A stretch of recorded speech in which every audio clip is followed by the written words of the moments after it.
ਸਤਿ ਸ਼੍ਰੀ ਅਕਾਲ ਜੀ। ਪ੍ਰੋਗਰਾਮ ਅੱਥ ਦੀਆਂ ਖਬਰਾਂ ਦੇਖ ਰਹੇ ਸਾਰੇ ਦਰਸ਼ਕਾਂ ਦਾ ਮੈਂ ਹਰਸ਼ਪਾਲ ਸੰਧੂ ਸਵਾਗਤ ਕਰਦਾ ਹਾਂ। ਹਰ ਰੋਜ਼ ਦੀ ਤਰ੍ਹਾਂ ਦਿਨ ਭਰ ਦੀ ਹਰ ਜ਼ਰੂਰੀ ਖਬਰ ਤੁਹਾਡੇ ਨਾਲ ਸਾਂਝੀ ਕਰਾਂਗੇ। ਆਓ ਸ਼ੁਰੂਆਤ ਕਰਦੇ ਹਾਂ। ਮੁੱਖ ਮੰਤਰੀ ਭਗਵੰਤ ਮਾਨ ਦੁਆਰਾ ਅੱਜ ਬੱਚਿਆਂ ਅਤੇ ਮਹਿਲਾਵਾਂ ਦੀ ਸੁਰੱਖਿਆ ਲਈ ਉਹਨਾਂ ਨੂੰ ਇੱਕ ਵੱਡਾ ਤੋਹਫਾ ਦਿੱਤਾ ਗਿਆ। ਉਹਨਾਂ ਪੰਜਾਬ 'ਚ ਮਹਿਲਾਵਾਂ ਅਤੇ ਬੱਚਿਆਂ ਦੀ ਸੁਰੱਖਿਆ ਅਤੇ ਗੁੰਮਸ਼ੁਦਾ ਬੱਚਿਆਂ ਲਈ ਪੁਲਿਸ ਦੇ ਸਹਿਯੋਗ ਨਾਲ ਚੈਟਬੋਟ ਲਾਂਚ ਕੀਤਾ।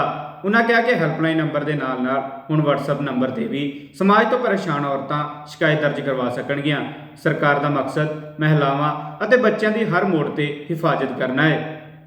ਓਨਲੀ ਫॉर ਲੇਡੀਜ਼ ਥਾਣੇ ਨੇ 10 ਮਹਿਲਾਵਾਂ ਲਈ ਥਾਣੇ ਨੇ, ਉੱਥੇ ਮਹਿਲਾ ਕਰਮਚਾਰੀ ਨੇ, ਮਹਿਲਾ ਹੀ SHO ਹੈ ਔਰ ਜਿਹੜੀ ਰਿਪੋਰਟ ਲਿਖਾਉਣ ਵਾਲੇ ਨੇ ਉਹ ਵੀ ਮਹਿਲਾਵਾਂ ਹੀ ਹੁੰਦੀ, ਤਾਂ ਇਹਦੇ ਨਾਲ ਈਜ਼ੀ ਹੋ ਜਾਂਦਾ। 10 ਨੇ ਟੋਟਲ। ਅਸੀਂ ਇਹਨਾਂ ਨੂੰ ਵਧਾਵਾਂਗੇ ਤਾਂ ਕਿ ਕੋਈ ਸਟਿਗਮਾ ਨਾ ਰਵੇ ਜਾਂ ਕੋਈ ਇਸ ਤਰ੍ਹਾਂ ਦੀ ਕੋਈ ਬਾਅਦ ਦੇ ਵਿੱਚ ਉਹੀ ਗੱਲ ਬਹੁਤ ਵੱਡੀ ਬਣ ਜਾਂਦੀ ਹੈ, ਸੁਸਾਈਡ ਤੱਕ ਚਲੇ ਜਾਂਦਾ, ਕਤਲਾਂ ਤੱਕ ਚਲੇ ਜਾਂਦਾ ਕੰਮ। ਜੇ ਕਿਤੇ ਮੌਕੇ ਤੇ ਸੰਭਾਲ ਲਿਆ ਜਾਵੇ ਪਹਿਲੇ ਸਟੇਜ ਤੇ ਹੀ, ਸਿਆਣੇ ਕਹਿੰਦੇ ਆ ਕਿ ਜਿੱਦ ਨਾਲ ਮਸਲੇ ਵਿਗੜ ਜਾਂਦੇ ਨੇ, ਰਜਾਮੰਦੀ ਕਰ ਲਓ ਤਾਂ ਨਿਬੜ ਜਾਂਦੇ ਨੇ। ਸਾਡਾ ਹਜੇ ਵੀ ਸਾਡੇ ਭਰੂਣ ਹੱਤਿਆ, ਜਿਹੜਾ ਕੁੱਟਮਾਰ, ਇਹ ਬਹੁਤ ਹਜੇ ਪ੍ਰਚਲਿਤ ਹੈ। ਆਪਾਂ ਇਹ ਕਹਿੰਦੇ ਕਿ ਇਸ ਸਾਲ ਜਿਹੜੇ ਨੇ ਆਮ ਤੌਰ ਤੇ ਕਹਿੰਦੇ ਨੇ ਕਿ ਇਸ ਸਾਲ ਰੇਪ ਦੇ ਕੇਸ ਦੇ ਜਿਹੜੇ ਨੇ ਜਾਂ ਛੇੜਛਾੜ ਦੇ ਕੇਸਾਂ 'ਚ ਇੰਨੀ ਵ੍ਰਿੱਧੀ ਹੋ ਗਈ। ਵ੍ਰਿੱਧੀ ਨਹੀਂ ਹੁੰਦੇ ਪਿਛਲੇ ਸਾਲਾਂ 'ਚ ਵੀ ਉਨੇ ਸੀ। ਹੁਣ ਲਿਖਾਉਣ ਲੱਗ ਗਏ ਲੋਕ, ਹੁਣ ਰਜਿਸਟਰ ਹੋਣ ਲੱਗ ਗਏ, ਉਹ ਰਿਕਾਰਡ ਤੇ ਆਉਣ ਲੱਗ ਗਏ। ਹੁਣ ਪਹਿਲਾਂ ਲਿਖਾਉਂਦੇ ਨਹੀਂ ਸੀ, ਛੱਡੋ ਪਰੇ ਆਪਾਂ ਕੀ ਲੈਣਾ, ਬਦਨਾਮੀ ਹੋ। ਸੋ ਇਹ ਜਿਹੜਾ ਸੋਸ਼ਲ ਸਟਿਗਮਾ ਦੂਰ ਕਰਨਾ ਪੰਜਾਬ ਪੁਲਿਸ ਦਾ ਇੱਕ ਪਹਿਲਾ ਮੋਟਿਵ ਹੈ। ਪੰਜਾਬ ਪੁਲਿਸ ਦੇ ਵਿੱਚ ਬਹੁਤ ਸਾਰੀਆਂ ਲੇਡੀਜ਼ ਜਿਹੜੀਆਂ ਅਫਸਰ ਨੇ ਔਰ ਪੰਜਾਬ ਦੀ ਹਿਸਟਰੀ 'ਚ ਪਹਿਲੀ ਵਾਰ ਹੋ ਰਿਹਾ ਹੈ ਇਸ ਵਕਤ ਟਿਲ ਟੂਡੇ ਕਿ 5 ਜ਼ਿਲ੍ਹਿਆਂ ਦੀਆਂ SSP ਲੇਡੀਜ਼ ਨੇ ਇਸ ਵਕਤ। 5 7 DC ਨੇ ਜੀ, 7 ਡਿਪਟੀ ਕਮਿਸ਼ਨਰ ਨੇ ਕੁੜੀਆਂ, ਔਰ ਸਾਰੇ ਜ਼ਿਲ੍ਹੇ ਜਿੱਥੇ ਵੀ ਹੈਗੇ ਨੇ ਬੜੇ ਸ਼ਾਂਤੀਪੂਰਵਕ ਚੱਲ ਰਹੇ ਨੇ, ਕਿਉਂਕਿ ਕਨਵੈਂਸਿੰਗ ਪਾਵਰ ਬਹੁਤ ਹੁੰਦੀ ਹੈ ਲੇਡੀਜ਼ ਦੀ। ਮਨਾ ਲੈਂਦੀਆਂ ਨੇ ਉਹ ਤਾਂ ਬੜੇ ਨੂੰ ਮਨਾ ਲੈਂਦੀਆਂ, ਔਰ ਉਹ ਵੀ ਬਿਨਾਂ ਮਾਰਕੁੱਟ ਕੀਤੇ। ਆਪਾਂ ਘਰੇ ਮੰਨਦੇ ਨਹੀਂ, ਆਪਾਂ ਸਾਰੇ ਕੋਈ ਹਥਿਆਰ ਨਹੀਂ ਚੱਲਦਾ ਘਰੇ, ਕੋਈ ਟੌਰਚਰ ਨਹੀਂ ਹੁੰਦਾ, ਬਸ ਅੱਖਾਂ ਨਾਲ ਹੀ ਮਨਾ ਲੈਂਦੇ।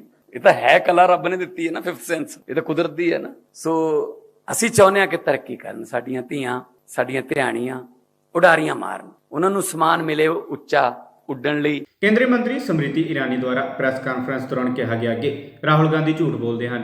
ਉਹਨਾਂ ਕਿਹਾ ਕਿ ਰਾਹੁਲ ਗਾਂਧੀ ਨੇ ਇੱਕ ਇੰਟਰਵਿਊ ਵਿੱਚ ਕਿਹਾ ਕਿ ਉਹਨਾਂ ਦਾ ਇੱਕ ਹੀ ਮਕਸਦ ਹੈ, ਮੋਦੀ ਦੇ ਅਕਸ ਨੂੰ ਖਰਾਬ ਕੀਤਾ ਜਾਵੇ।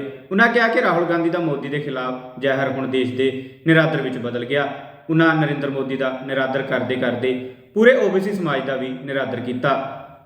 राहुल गांधी ने जो एक मैगजीन के इंटरव्यू में कहा कि उनके जीवन का एक ही लक्ष्य है, नरेंद्र मोदी की इमेज को तार-तार करना।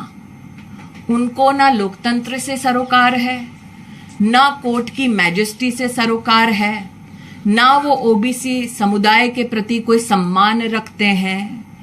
उनका टारगेट सिर्फ मोदी है। पॉलिटिकल फ्रस्ट्रेशन में राहुल गांधी का मोदी के प्रति विष देश के प्रति अपमान में परिवर्तित हो चुका है।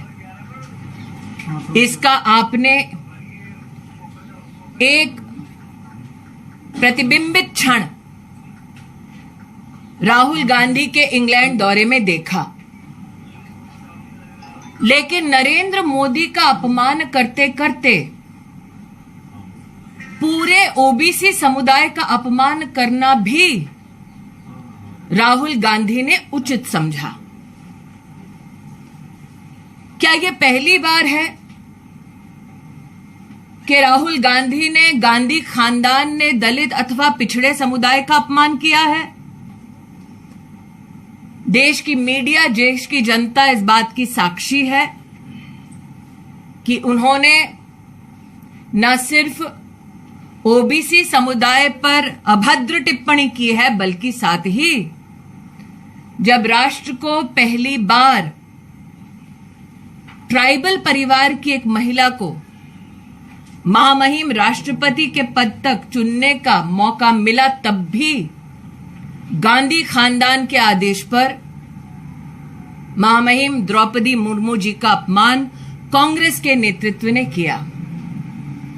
ये बात और है कि राहुल गांधी अपनी ही पार्टी के दलित नेता से अपने चप्पल उठाते हुए दिखाई दिए और अब उनका झूठ सर चढ़कर बोल रहा है। ਕਾਂਗਰਸ ਪਾਰਟੀ ਆਗੂ ਸੁਪ੍ਰਿਆ ਸ੍ਰੀਨੇਟ ਨੇ ਪ੍ਰੈਸ ਕਾਨਫਰੰਸ ਦੌਰਾਨ ਕਿਹਾ ਕਿ ਅੱਜ ਸਮ੍ਰਿਤੀ ਇਰਾਨੀ ਨੇ ਬਹੁਤ ਹੀ ਵਧੀਆ ਬਿਆਨ ਦਿੱਤਾ। ਉਹਨਾਂ ਦਾ ਬਿਆਨ ਸੁਣ ਕੇ ਇਹ ਕਹਿ ਸਕਦੇ ਹਾਂ ਕਿ ਇਹ ਸ਼ਬਦ ਨਰਿੰਦਰ ਮੋਦੀ ਦੇ ਸਨ ਅਤੇ ਸੰਸਕਾਰ RSS ਦੇ, ਜਿਸ ਦੇ ਮੁਤਾਬਕ ਝੂਠ ਬੋਲੋ ਅਤੇ ਵਾਰ-ਵਾਰ ਝੂਠ ਬੋਲੋ ਅਤੇ ਦੁਰਪ੍ਰਚਾਰ ਫੈਲਾਓ। ਉਹਨਾਂ ਕਿਹਾ ਕਿ ਰਾਹੁਲ ਗਾਂਧੀ ਨੇ ਪੁੱਛਿਆ ਸੀ ਕਿ ਅਡਾਨੀ ਦੁਨੀਆ ਦੇ ਅਮੀਰਾਂ ਵਿੱਚ ਦੂਜੇ ਨੰਬਰ ਤੇ ਕਿਵੇਂ ਆਏ। SBI ਅਤੇ LIC ਦਾ ਪੈਸਾ ਅਡਾਨੀ ਦੀ ਕੰਪਨੀ ਵਿੱਚ ਕਿਉਂ ਲਾਇਆ ਗਿਆ? ਕੀ ਬੇਰੁਜ਼ਗਾਰੀ ਅਤੇ ਮਹਿੰਗਾਈ ਮੁੱਦਾ ਨਹੀਂ ਰਹੇ? इन्हां ही सवालों तो मोदी परेशान सन। केंद्रीय मंत्री स्मृति ईरानी जी ने एक निहायत ही निम्न स्तरीय ओछा वक्तव्य दिया। मैं उनका जवाब देने नहीं आई हूं, लेकिन कुछ सच बयां करने आई हूं। और उस वक्तव्य को सुनकर मुझे एक ही चीज लगी कि शब्द नरेंद्र मोदी के हैं और संस्कार RSS का है, और वो शब्द है झूठ बोलो, लगातार झूठ बोलो और झूठ फैलाओ, दुष्प्रचार करो। ये शब्द नरेंद्र मोदी जी के हैं और ये संस्कार RSS के हैं। जो ट्रेनिंग स्मृति जी की झूठ बोलने के लिए हुई है, उसका पर्दाफाश करना जरूरी है। असलियत ये है, चाहे वो स्मृति ईरानी हो, चाहे वो अनुराग ठाकुर हो, चाहे वो पीयूष गोयल हो, चाहे वो अमित शाह हो, चाहे वो नरेंद्र मोदी हो, लगातार झूठ बोलकर मुद्दे से ध्यान भटकाना है। दिल्ली के मुख्यमंत्री अरविंद केजरीवाल द्वारा प्रेस कानफ्रेंस दौरान प्रधानमंत्री मोदी उपर तंज कसदिया कहा गया कि लीडर का सिੱਖਿਅਤ होना बहुत जरूरी है। वो कई बार कह चुके हैं कि मैं बहुता पढ़िया लिखिया नहीं, कॉलेज नहीं गया। उन्होंने कहा कि कोई भी व्यक्ति अपने फायदे लिए प्रधानमंत्री जी तो दस्तखत करवा सकते हैं। उन्होंने कहा कि जेकर प्रधानमंत्री पढ़े लिखे होंगे तो नोटबंदी ना करते, ना ही किसान बिल लागू करते, जिस नाल 700 तो वध किसान अंदोलन दौरान मारे गए। वो एक तरह से कहने का लहजा था। मुझे ये लगता है कि नेतृत्व का पढ़ा लिखा होना बहुत जरूरी है।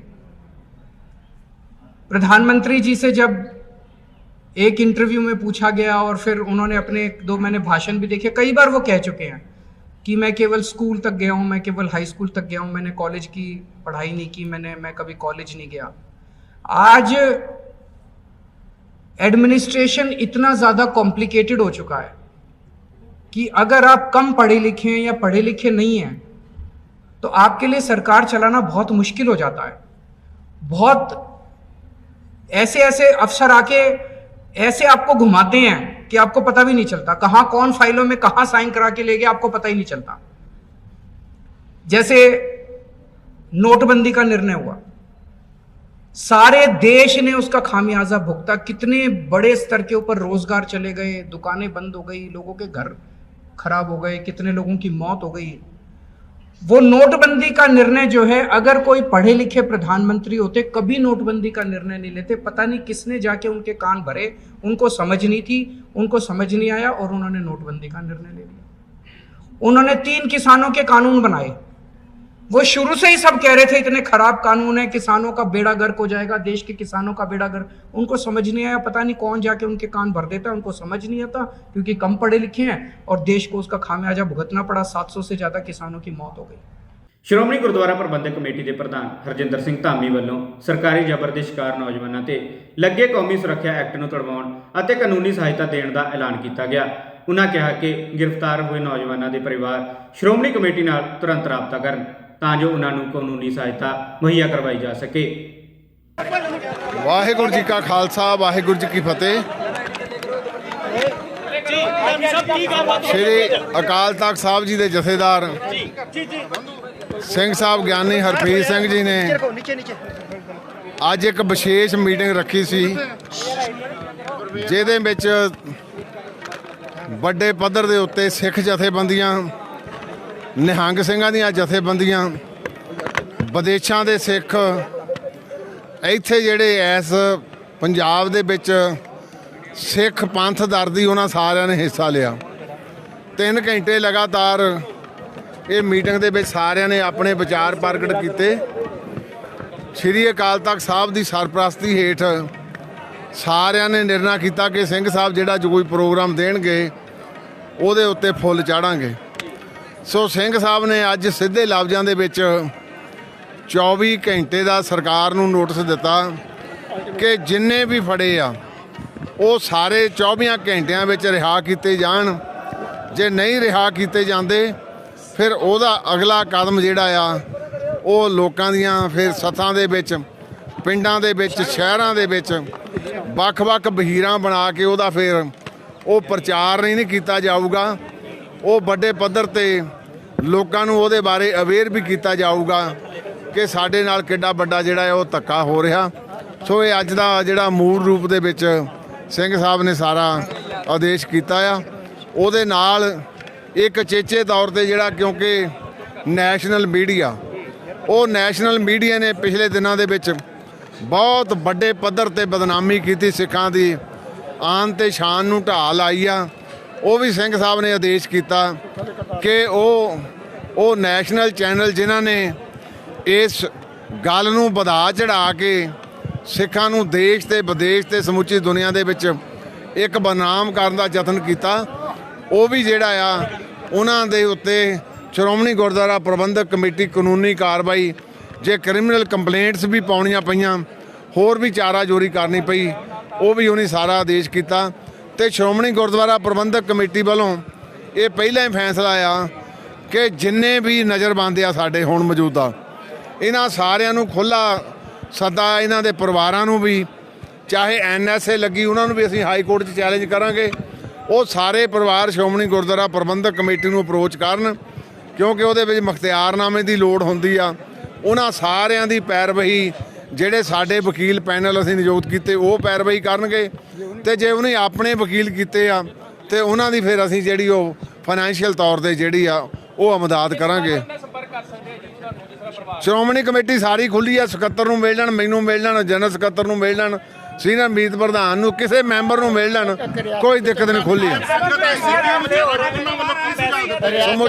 ਸਮੁੱਚੀ ਸੰਗਤ ਨੇ ਬਹੁਤ ਸੰਯੁਕਤਤਾ ਦੇ ਨਾਲ ਇਹ ਸਾਰੇ ਵਿਚਾਰ ਦਿੱਤੇ ਆ। ਕੋਈ ਬੜੇ ਠਰਮੇ ਦੇ ਨਾਲ ਸਿੰਘ ਸਾਹਿਬ ਨੂੰ ਸਾਰਿਆਂ ਨੇ ਅਧਿਕਾਰ ਦਿੱਤੇ ਆ, ਤੇ ਮੈਂ ਕਹਿ ਸਕਦਾ ਇਹ ਪਹਿਲੀ ਮੀਟਿੰਗ ਹੋਣੀ ਲੰਮੇ ਸਮੇਂ ਤੋਂ ਬਾਅਦ ਜਿਹਦੇ ਵਿੱਚ ਭਾਈਚਾਰਕ ਤੇ ਗੁਰਮਤ ਦੀ ਜਿਹੜੀ ਉਹ ਸਾਂਝ ਉਹ ਸਾਫ਼ ਝਲਕਦੀ ਸੀ।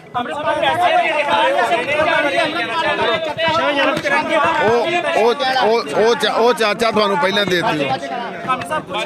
ਬੀਤੇ ਦਿਨੀ ਮੁੱਖ ਮੰਤਰੀ ਭਗਵੰਤ ਮਾਨ ਦੁਆਰਾ ਜਨਤਾ ਨੂੰ ਸੰਬੋਧਨ ਕਰਦਿਆਂ ਕਿਹਾ ਗਿਆ ਕਿ ਅਸੀਂ ਵੇਰਕਾ ਨੂੰ ਤਕੜਾ ਕਰਾਂਗੇ। ਅੱਜ 84 ਕਰੋੜ ਰੁਪਏ ਦੀ ਲਾਗਤ ਨਾਲ ਨਵਾਂ ਵੇਰਕਾ ਮਿਲਕ ਪਲਾਂਟ ਤਿਆਰ ਕੀਤਾ ਗਿਆ, ਜਿਸ ਦੀ 1,25,000 ਲੀਟਰ ਦੁੱਧ ਪ੍ਰੋਸੈਸਿੰਗ ਦੀ ਸਮਰੱਥਾ ਹੈ। ਉਨ੍ਹਾਂ ਕਿਹਾ ਕਿ ਦਿੱਲੀ ਵਿੱਚ ਵੀ ਵੇਰਕਾ ਦਾ ਦਫ਼ਤਰ ਸਥਾਪਿਤ ਕੀਤਾ ਜਾਵੇਗਾ। ਉਨ੍ਹਾਂ ਕਿਹਾ ਕਿ ਵੇਰਕਾ ਦਾ ਮੁਕਾਬਲਾ ਦੁਨੀਆ ਦੀਆਂ ਮਲਟੀਨੈਸ਼ਨਲ ਕੰਪਨੀਆਂ ਨਾਲ ਹੈ। ਉਨ੍ਹਾਂ ਕਿਸਾਨਾਂ ਨੂੰ ਉਨ੍ਹਾਂ ਦੀਆਂ ਫਸਲਾਂ ਦਾ ਮੁਆਵਜ਼ਾ ਦੇਣ ਵਾਲੇ ਫੈਸਲੇ ਤੇ ਬੋਲਦਿਆਂ ਕਿਹਾ ਕਿ ਹੁਣ ਗਿਰਦਾਵਰੀਆਂ ਕਿਸੇ ਖਾਸ ਬੰਦੇ ਦੇ ਘਰ ਬੈਠ ਕੇ ਨਹੀਂ, ਸਗੋਂ ਖੇਤਾਂ ਵਿੱਚ ਹੋਣਗੀਆਂ। ਉਨ੍ਹਾਂ ਕਿਹਾ ਕਿ ਲਾਭ ਪੀੜਤ ਕਿਸਾਨਾਂ ਨੂੰ ਹੀ ਦਿੱਤਾ ਜਾਵੇਗਾ। ਵੇਰਕਾ ਨੂੰ ਅਸੀਂ ਤਕੜਾ ਕਰਾਂਗੇ। ਅੱਜ ਇੱਥੇ 84 ਕਰੋੜ ਰੁਪਏ ਦੀ ਮਦਦ ਨਾਲ ਪ੍ਰੋਸੈਸਿੰਗ ਹੋਣ ਦਾ ਜਿਹੜਾ ਪਲਾਂਟ ਲੱਗੂਗਾ, 1.25 ਲੱਖ ਲੀਟਰ ਦੁੱਧ ਇੱਥੇ ਆਊਗਾ। ਉਹਦੇ ਚੋਂ 50,000 ਮੀਟ੍ਰਿਕ ਟਨ ਜਿਹੜਾ ਉਹਦਾ ਤਾਂ ਦਹੀਂ ਬਣ ਜਾਊਗਾ। ਬਾਕੀ ਰਹਿ ਗਿਆ 75,000 ਦੀ ਦਹੀਂ ਨੂੰ ਡਬਲ ਕਰ ਲਓ, ਲੱਸੀ ਬਣ ਜੂਗੀ।